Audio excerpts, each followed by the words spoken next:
तुम्हारी स्त्री को 1 साल तक सत्य, शौच, दया, दान और एक समय एक ही अन्न खाने का नियम रखना चाहिए। यदि वह ऐसा करेगी तो बालक बहुत शुद्ध स्वभाव वाला होगा। यूं कहकर वे योगीराज चले गए और ब्राह्मण अपने घर लौट आया। वहां आकर उसने वह फल अपनी स्त्री के हाथ में दे दिया और स्वयं कहीं चला गया।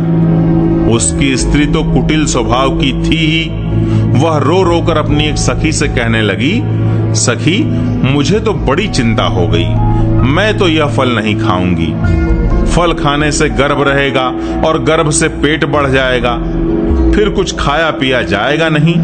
इससे मेरी शक्ति क्षीण हो जाएगी और तब बता घर का धंधा कैसे होगा। और दैववश यदि कहीं गांव में डाकुओं का आक्रमण हो गया तो गर्भिणी स्त्री कैसे भागेगी। यदि सुखदेव जी की तरह यह गर्भ भी पेट में ही रह गया तो इसे बाहर कैसे निकाला जाएगा। और कहीं प्रसव काल के समय वह टेढ़ा हो गया तो फिर प्राणों से ही हाथ धोना पड़ेगा। यूं भी प्रसव के समय बड़ी भयंकर पीड़ा होती है। मैं सुकुमारी भला ये सब कैसे सह सकूंगी। मैं जब दुर्बल पड़ जाऊंगी तब ननद रानी आकर घर का सब माल मत्ता समेट ले जाएंगी और मुझसे तो सत्य शौचादि नियमों का पालन होना भी कठिन ही जान पड़ता है। जो स्त्री बच्चा जनती है उसे उस बच्चे के लालन पालन में भी बड़ा कष्ट होता है। मेरे विचार से तो वंध्या या विधवा स्त्रियां ही सुखी हैं।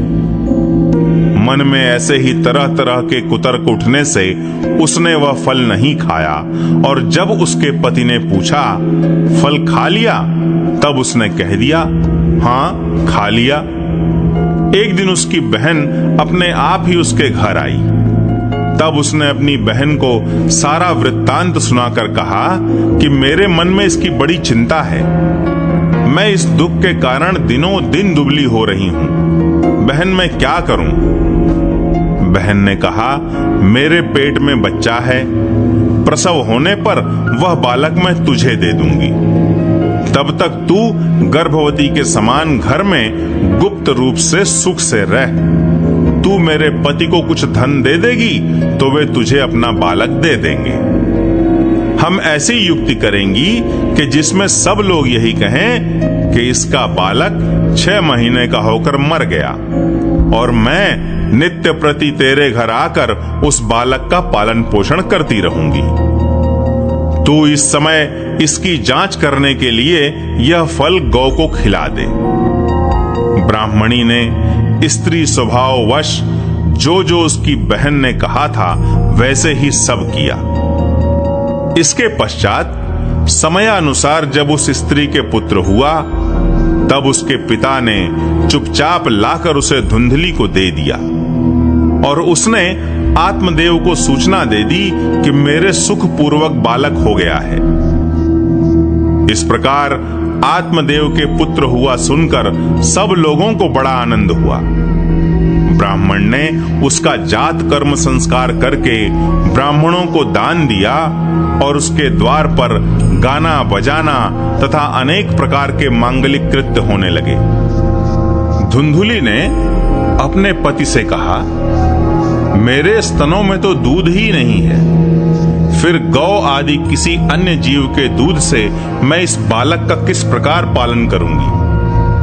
मेरे बहन के अभी बालक हुआ था, वह मर गया है। उसे बुलाकर अपने यहां रख लें तो वह आपके इस बच्चे का पालन पोषण कर लेगी।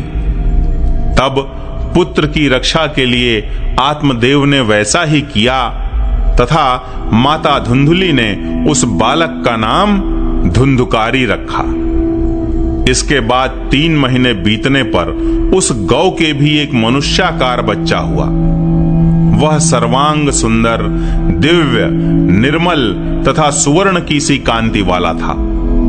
उसे देखकर ब्राह्मण देवता को बड़ा आनंद हुआ और उसने स्वयं ही उसके सब संस्कार किए। इस समाचार से और सब लोगों को भी बड़ा आश्चर्य हुआ और वे बालक को देखने के लिए आए। तथा आपस में कहने लगे, देखो भाई, अब आत्मदेव का कैसा भाग्योदय हुआ है।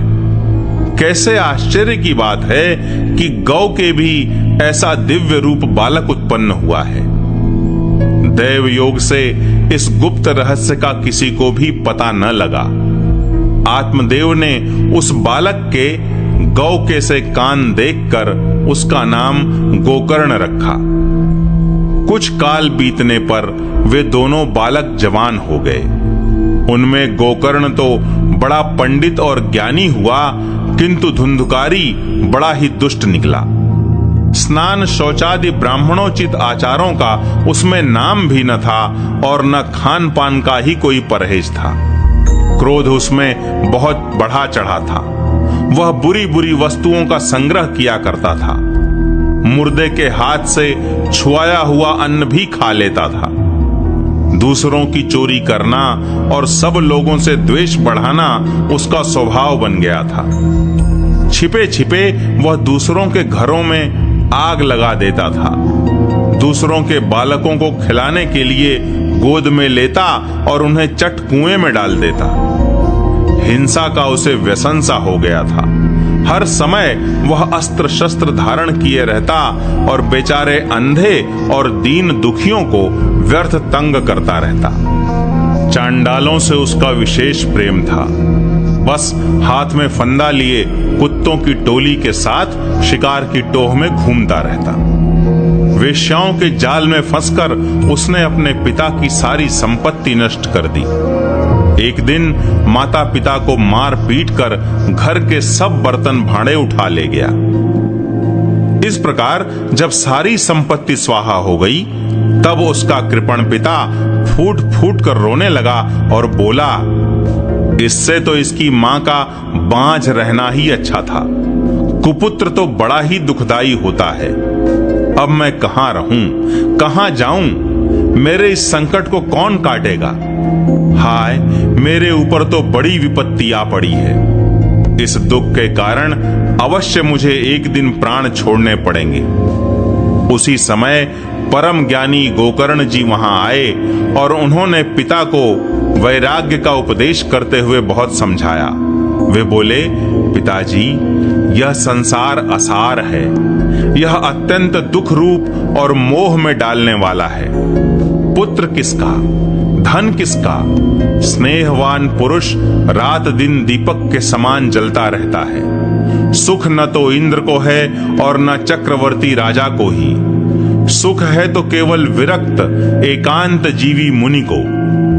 यह मेरा पुत्र है, इस अज्ञान को छोड़ दीजिए। मोह से नरक की प्राप्ति होती है। यह शरीर तो नष्ट होगा ही, इसलिए सब कुछ छोड़कर वन में चले जाइए। गोकर्ण के वचन सुनकर आत्मदेव वन में जाने के लिए तैयार हो गया और उनसे कहने लगा, बेटा, वन में रहकर मुझे क्या करना चाहिए, यह मुझसे विस्तार पूर्वक कहो।